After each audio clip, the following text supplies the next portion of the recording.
Welcome, everybody, to Freelance Writing Direct. I'm your host, Estelle, the author of Writing That Gets Noticed, Find Your Voice, Become a Better Storyteller, Get Published, and it is now a course at NYU and an elective towards the journalism certificate.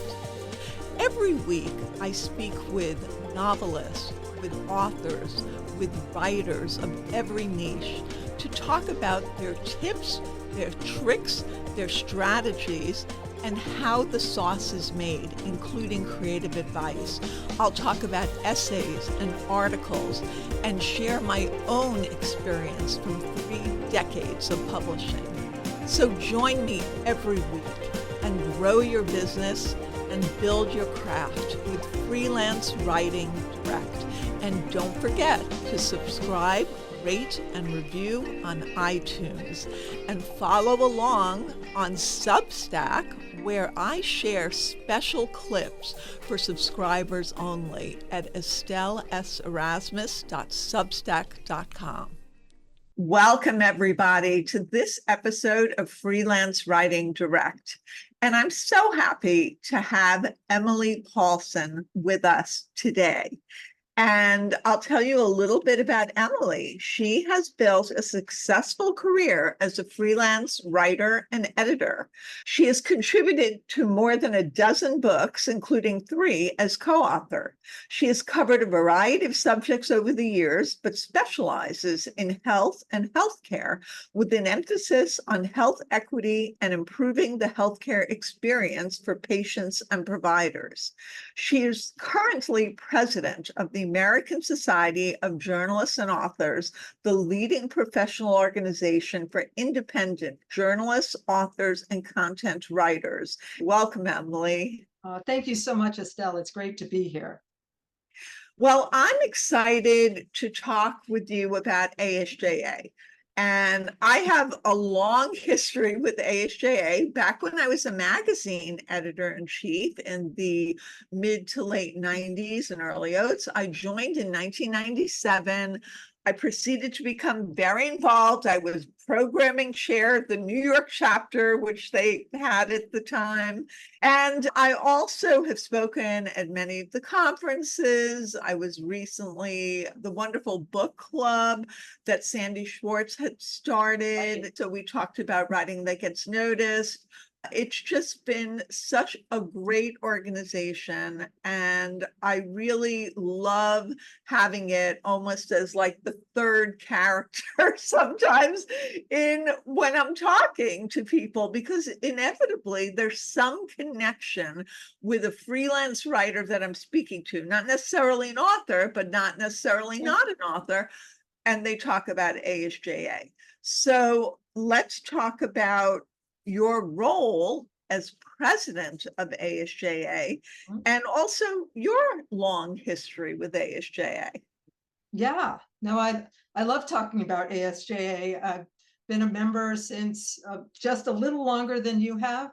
I joined in 1996 when my first book came out. A friend of mine called, hey, you qualify for ASJA now. So I signed up and I've been a member ever since. I went freelance very early in my career, and I think that one of the reasons I have weathered the many changes in freelance writing and the publishing industry all over the years is because of ASJA and the colleagues and the contacts and the information and the resources and the networking and all the things that I get out of ASJA. They have made my career. I have made the career, but I made it with the things that I have learned from ASJA. So when the opportunity came up to become president or to become on the board and kind of work up the ladder to president, I felt like it was something I needed to do to give back to this community that has given me so much over the years. I love that. And I can speak to your generosity of being a colleague. I think I was doing a story for Your Teen back when they existed, and you gave me a wonderful children's hospital person to speak with, the spokesperson, and that helped inform my story. And I know that you've been such a supportive colleague to so many other writers. And we also interacted when I was the chair for the 2017 ASJA conference, Right. which was so much fun, so much work, So much but work, so much but fun. also so fun. Yeah. And that segues to the exciting news about two conferences for ASJA on the horizon. Can you speak to that? Yeah, we're so excited. ASJ went through a bit of a transition last year. We switched management companies. We had a lot of things change. So we didn't do a spring conference like we usually do. And we were hearing from people, oh, we want to get back in person. And then we were also hearing, oh, we love the virtual conferences that are so accessible and we can go from anywhere and we don't have to worry about childcare or elder care or what, we can keep our lives going and get this great information. But then we want to be in person in New York again. So we decided we're going to do both. We're going to do both. We've heard you. So we are doing a virtual conference in September. We're so excited about it. We're offering 3 full days of content for book writers, for authors, for journalists, and for content writers. If you're thinking about freelancing, if you're mid-career, if you're just starting out, wherever you are, even if you're in an advanced career, there is something for you in this virtual conference. And you can, if we're calling it the conference from anywhere, because you can do it from anywhere. And we're having networking. We're using this exciting new platform that gives us opportunities to set up informal networking groups. And even one person can say to another, hey, meet me at table 5 at 7 o'clock tonight. Let's talk about this session we went to. So there's going to be all sorts of opportunities for freelance writers to meet other freelance writers and editors so that you can get your career going. You can talk about the difficulties of this career, but the joys of this career as well, because we know it's both. I love that. I call it armchair learning because when people are listening to my podcast, they're learning from the comfort of their bed or the table or the chair. And it's the same thing with ASJA when they're doing the virtual conference. And Right. I think that that is great for every aspect of writing, for journalists, for authors, for people who write content, which is such a booming area. And it's not just like academic kind of focus. It's really nitty gritty, getting in there in the trenches and what's happening in the world of editors and assignments. Can you talk a little bit about the programming? So what distinguishes ASJA and the ASJA conference from other writers' conferences is that we're really emphasizing not only the craft and the lifestyle of writing, but the business of writing. How do you make it a career that works? I have been a freelance writer for 25 years. I have had many different freelance writing careers in that time because that's what you need to do. This industry is always changing. There's always something different, and we need to stay informed about what's going on and thinking differently all the time. And so the content is really aimed at making your career work and making it satisfy.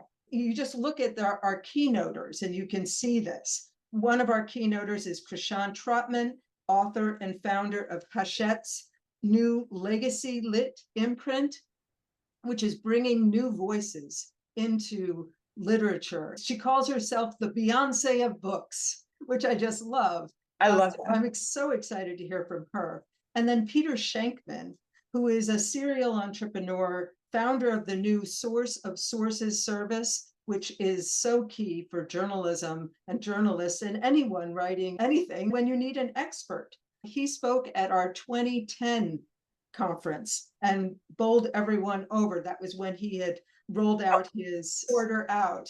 And his new Source of Sources is the latest iteration of that service. So we're super excited about him and what he brings to journalism and to reporting.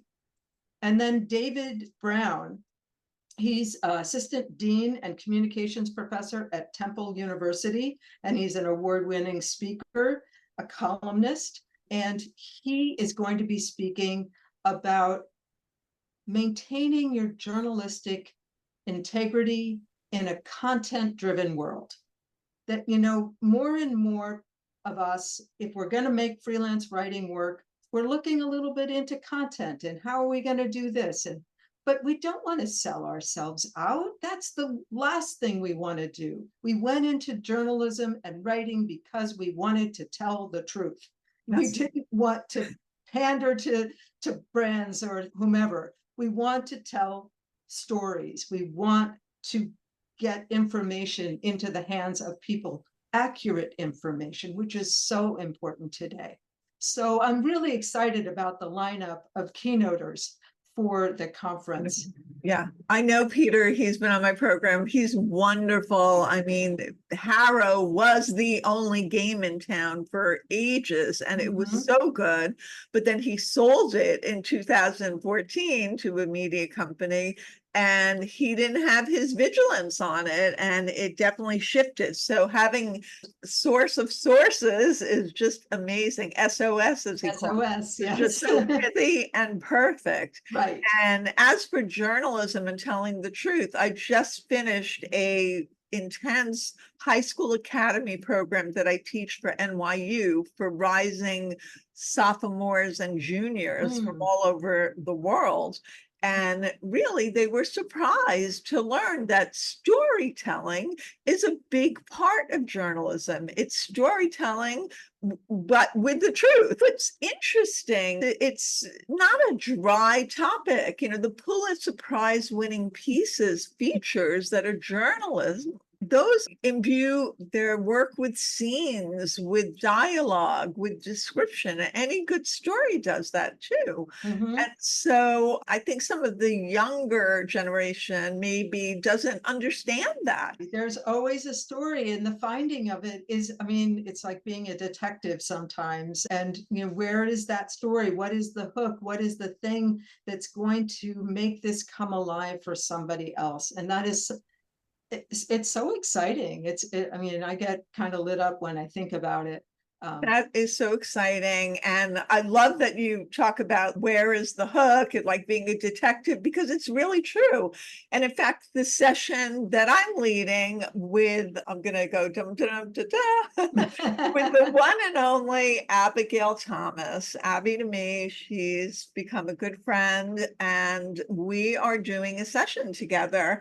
I just got to say, Estelle, I was so excited when I saw that come in. Audible sound came from when email came in, like, because Abigail Thomas, I have read all of her books. I spent a weekend with Thinking About Memoir, which is just a wonderful little book that goes into the really big things about memoir. And she has turned memoir around in so many ways. I was in a class with Maureen Murdoch, who writes about memoir, and she was talking about the different memoirists, and she brought up Abigail Thomas, and I'm like, hey!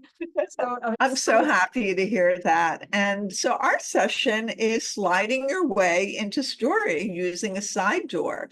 And the concept is many writers struggle with how to put their most personal stories into essays. And so enter the side door in story. It could be an unlikely place, a funny or wacky spot. And so join, says, you know, me, author of Writing That Gets Noticed, NYU professor, an award-winning New York Times, Washington Post, and Shondaland viral essayist, and Abigail Thomas, legendary memoirist of 11 books and writing teacher, to discuss finding a way into difficult material through an unlikely portal. Both will cover how they do it in their writing and tell how journalists and writers of every niche can achieve the same impact with their work. And we will have a discussion. I think they're calling it a fireside chat, which I love. And we'll cover specific steps for writers to take, including writing exercises to excavate those portals. It's great. I'm so excited about this session. So much so that when it came in, came in just as a regular session, and we decided, oh no, this has to be for everyone, because sometimes a topic is hard to get into, and it can happen with journalism. It can happen even with content writing, where you're talking about something that's a little, you don't want to say it the same way again. And that side door can be the way in that makes your writing really stand out and get noticed as Oh, I love that, how you added that in. in. That's beautiful. I'm going to use that. Well, Yeah. yes, so I'm really excited about this interactive discussion with exercises and really delving into how she does it, how I do it, how everyone can do it. Right, right. It's very exciting. And we have the books track. We have an amazing lineup of sessions on books for all stages of your writing career. The secrets of landing an agent, choosing your best self-publishing path, landing the impossible book deal, genre fluidity, which I love that title, how to switch genres, figure out how to get your book published, how 3 pages can launch your book.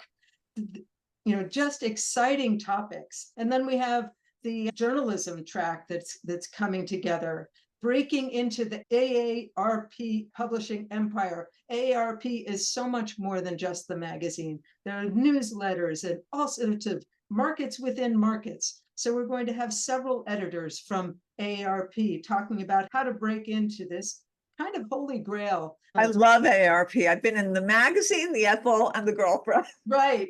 They're all great. There's more. Sisters. They're sisters, right? Yeah. So that's very, very cool. We'll also be looking at beyond the bylines, using your journalistic skills in adjacent professions. So, different ways to pivot. There's so many things are changing. Newsrooms, I'm so sorry, are laying off people. Becoming a freelance writer is often not only, for me, it was the best path, but sometimes it's going to be your path, even if it's not what you chose, but it can be a promising, lucrative, and fulfilling career in many different ways. So this is a session we're doing in cooperation with the Society for Features Journalism, which is another writing organization. They're bringing some of their people together to talk about using your journalistic skills in different adjacent professions, including freelance writing and content marketing magazines, all sorts of ideas there in the journalism track. And then we've got the content writing track, which is it's a growing segment of our membership. And some of our members do all 3. Some of our members do just journalism. Some are just content writing, but content writing is growing. It is a lucrative field, and it doesn't necessarily mean selling out. There are some amazing stories to be told, and more it's coming from not publications, because magazines are not as they're closing in droves. Yeah. And people still need content. They still need information, and it still needs to be quality. It needs to be accurate. And that's what we're talking about here. How to do this, how to make this work. And in some cases, people are doing some content writing to keep their journalism going. So that balancing it out. You do some content writing that makes you a nice chunk of change, and now you can do your passion project, or you can write your book. It's a whole balancing act, freelancing, and the balancing act is always changing. And that's why ASJA is so important. Having a freelance community, having people you can talk to and say, hey, I lost my anchor client. What am I going to do? Oh, I lost my anchor client and I did this, that, and the other thing. And now I have this new client. Or I have too much work right now. Maybe I can refer a client to you. That's what a freelance community does. And that's what ASJA and the ASJA conference can do. And I have to say, like, after teaching my students for the high school academy, I also teach adults for the School of Professional Studies at NYU. A lot of them might not be sure what they're going to do in life. Maybe they'll go into journalism, maybe they'll be a physician and end up having to write white papers or reported studies or studies. And so I said, any aspect of journalism that you learn, that you can benefit from, it will help you, even to the point of Minda Zetlin, who is an ASJ member and a former president, had interviewed me for an article for Inc. talking about, how you can get your writing noticed in any way, in any capacity. And it even boils down to the fact of, if you're trying to get insurance to pay for something, if you know some of these tenets of journalism, of how to get your message across and tell the truth in a compelling way, it can help you in life. And what I've been finding is doctors, lawyers, people in other professions are getting interested in journalism as an extra way to buoy what they're interested in doing. Yeah, and one of the things that I do a lot of coaching, especially with physicians, researchers. They have a story to tell, and they don't necessarily know the best way to tell the story. They may not even really identify the story. They just know this is the bunch of numbers we got from this research we're doing. And I can work with them to find the story in those numbers. And it's exciting. And I love talking to them about their ideas and say, hey, what about this? What about that? It's a really exciting way that I can use my journalism skills to help get important information, research that can change lives, can save lives out there into the world. So much of medical information is given in jargon and not accessible even to other healthcare professionals. Healthcare professionals are pressed for time. They need things like in bullet points so that they can find the thing that's going to make the difference for their patient. So there's so many different ways to use these skills. And I would posit that it's another audience for the virtual conference. People who may not particularly be journalists or content writers, but they want to expand their skills and their knowledge. Because there you go, armchair learning. Everyone loves armchair learning. And the virtual conference is a great opportunity for that. It's less expensive, obviously, if you don't have to travel. We offer 3 days of content for a really good price, and you get the recordings afterwards. So even if you didn't get to all the sessions during those 3 days, obviously you can't be in all 3 sessions at the same time. You can listen to the recordings at your leisure later. It's an amazing value. And I'm going to share all the links in my show notes. So, and also in the posts that I'm going to do.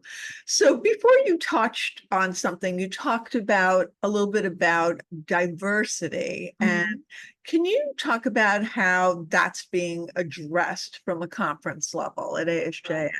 Well, it's actually being addressed at ASJA from all levels. We've been talking about this for a long time. Most freelance writers look like you and me, Estelle.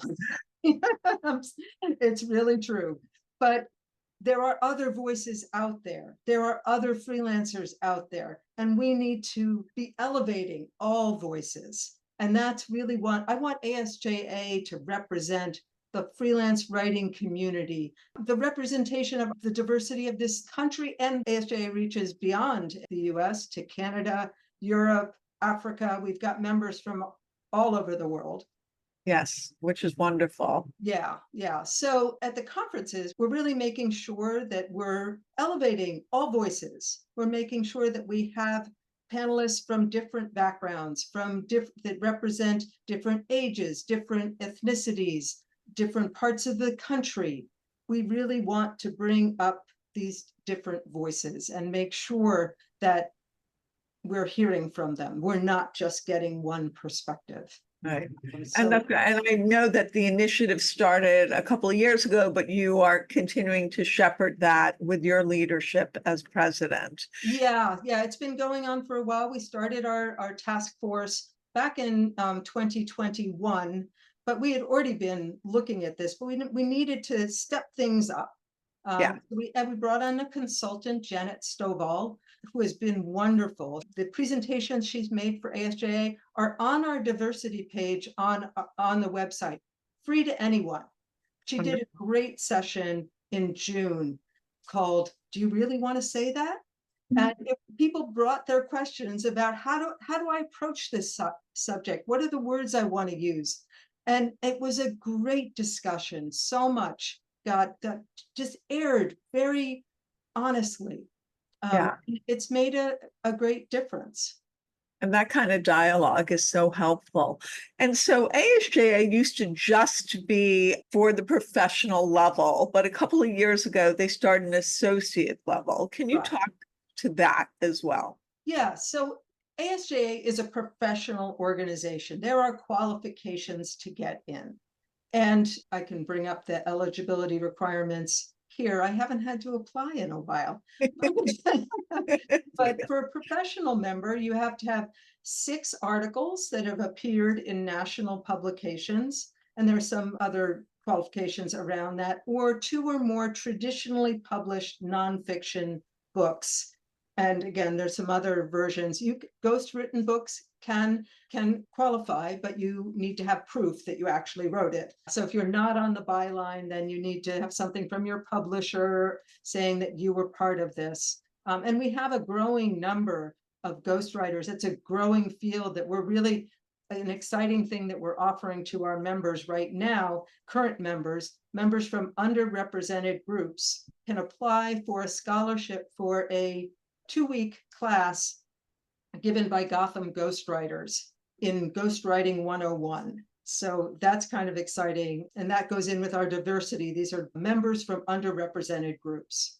I'll include all that with the links. And can you tell the dates again for the conference? September conference is September 24th to 26th.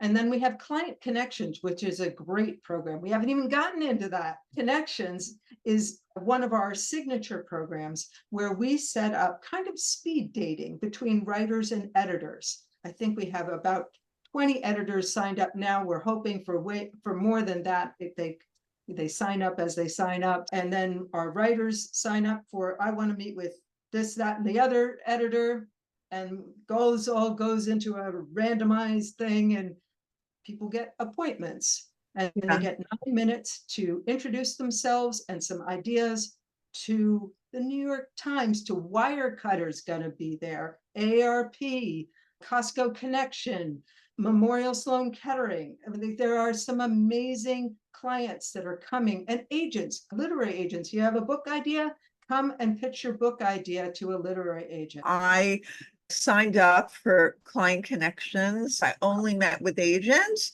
And one of the things she said to me, we had met once before somewhere else, and she said, I love writing books. And she had a history of it. It's not only that, but you also research the agent. And so it was wonderful. And so I credit Client Connections with that, who at the time, Jeanette Hurt was running it, who is a good friend of mine and an ASJA member. Yes. A prolific writer, wonderful writer. Right. And Client Connections, it's important to point out, is only open to professional members, which is one of the reasons the clients like it so much. They know that the writer they're going to meet with has the chops to do the work. And that is a huge advantage to the editors and clients who come, and gives our writers, our professional members, a leg up, because they already know that you're at a certain level. And so it's aspirational for the associate members. So what is the criteria for associate membership? Right. Associate members, you have 5 published articles from regional or national publications, or 1 nonfiction book. So you're started, you're well on your way. But and maybe with the boost and the resources with ASJA, you have to make use of them. You have to come to our sessions. Right. But most of our associate members do move up into professional if they put the effort in. We're having a webinar in August, especially for our associate members, although it's open to anyone, national publications that you can pitch right now. And it's editors who are looking for articles. Perfect. What are they looking for? You can find out on August 7th. And tell me about the date for the winter conference. And Right, obviously the sessions have not all been finalized. Right. Our first priority is getting the virtual conference as good as it can be. We're so Sure. excited about that. But we are super excited to be back in New York in person. It's February 24th to 26th. It will be at Fashion Institute of Technology, FIT in Manhattan. We're really excited to be working with FIT. They have a journalism department, and we're working with their journalism students, and it's so much fun. And we're excited about that, and to be back in New York. And yeah, February, not the best time to be in New York, but I tell you, the hotels will be cheaper. We did it on purpose. We chose February. Maybe that's counterintuitive, but we chose it because we want to offer a value to our members and to other freelance writers. We want people to come together. It's going to be so great to all be together. We were last together in person in 2022. We were a little too early, and it was a smaller group than we had hoped for. This time we're looking for a big crowd. A big crowd. Yes, I was at the one was it Jersey City? Yeah, it was wonderful. I enjoyed it early. I did too. I love the hotel. I love the hotel, and the view of Manhattan was amazing. It really was. There's something about being in Manhattan. I mean, I'm a New Yorker. I grew up in Queens. I went to college in Manhattan, lived in Manhattan until I was in my 30s. So I'm excited to be back in New York. That's really exciting. And I know the program is a little early for that, but I'm sure things will be revealed and people could follow ASJA. I'm going to give the links on social media. Yes. Is there anything that I didn't ask you? I can't say enough good about ASJA and where we're going. I feel really good about the organization and the emphasis on kind of widening this tent and bringing in more voices and doing things creatively, not the way we've always done them. We're doing them the way they need to be done now or from the future. We have a great new management team who are thinking outside the box, bringing in new sponsors and new ways of doing things. They're the ones who came up with this idea of going to FIT, and they're making it amazing. Yeah, no, you need a president who's enthusiastic. So Emily, this has been great. And I hope so many people join, and for the virtual, they can see me and Abigail Thomas on September 26th online. And the February conference is still in progress of what the programming will be, but it'll be in New York, baby. You know, the shows will be cheaper. Yep. And there'll be a lot of opportunity for networking and going to restaurants at night and just enjoying the best of the city. So Emily, I thank you so much for your stewardship and your leadership. And I just so enjoy being a part of such a collegial group. Well, thank you, Estelle, and thank you for all that you do for ASJA. We are a volunteer, member-driven organization, and that's one of the things that's so exciting about it. Because if you want something to happen in ASJA, you can make it happen. Absolutely. And I'm so glad you mentioned the volunteer, because nobody gets a penny for working on anything at ASJA. And that's been historically so much out of it. Thank you so much for being my guest, Emily. Thank you so much, Estelle. Have a great day. Thank you. Follow me at EstelleSErasmus.com on my website and on social media, which is Instagram, TikTok, and Twitter. at Estelle S. Erasmus. And we're now on YouTube for Freelance Writing Direct. Follow along, and soon everyone will be reading what you're writing.